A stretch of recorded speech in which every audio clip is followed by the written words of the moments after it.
Here's a thought. Culture and economic opportunity are two separate things, but in education, we often conflate the two. Where this is coming from is I've had more than one interaction with a teacher who teaches multilingual learners in some capacity, who have made some remark about the way how much different cultures value education. And when these remarks are made, usually they're just accepted that different cultures would value education differently. But I want to challenge that assumption.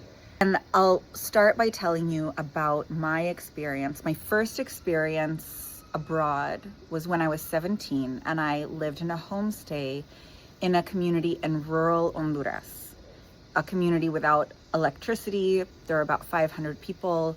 Everyone lived and worked on the coffee plantation in the mountains. And in this beautiful community that changed who I am and the direction my life took, there was one school, and that school went to 6th grade. And after 6th grade, that's it. You went to work. And in this particular location, if you continued your studies beyond 6th grade, even if you could, which you couldn't, it wouldn't do anything for you.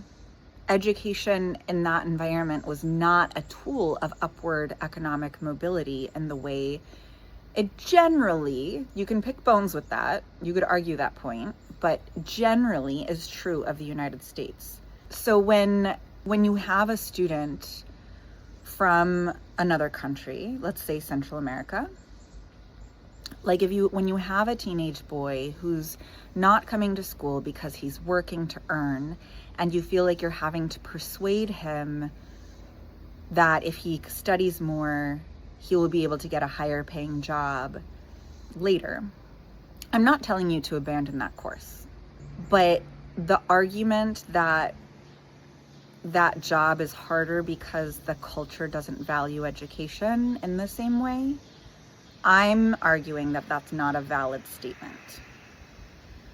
If you are someone who is coming from that environment, your entire worldview that is validated and evidenced by everything that you have seen in your life means that there's not a connection between your classroom education and your economic opportunity and your ability to provide and contribute to your community and your family.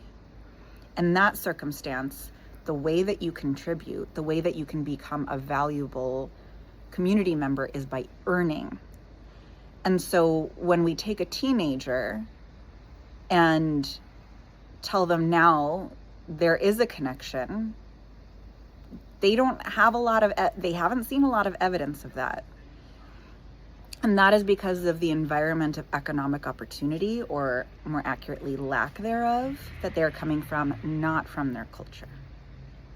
So I want to suggest that we stop talking about how much cultures value education and start talking about different environments of economic opportunity and the messages or the lessons that sends about the value of education.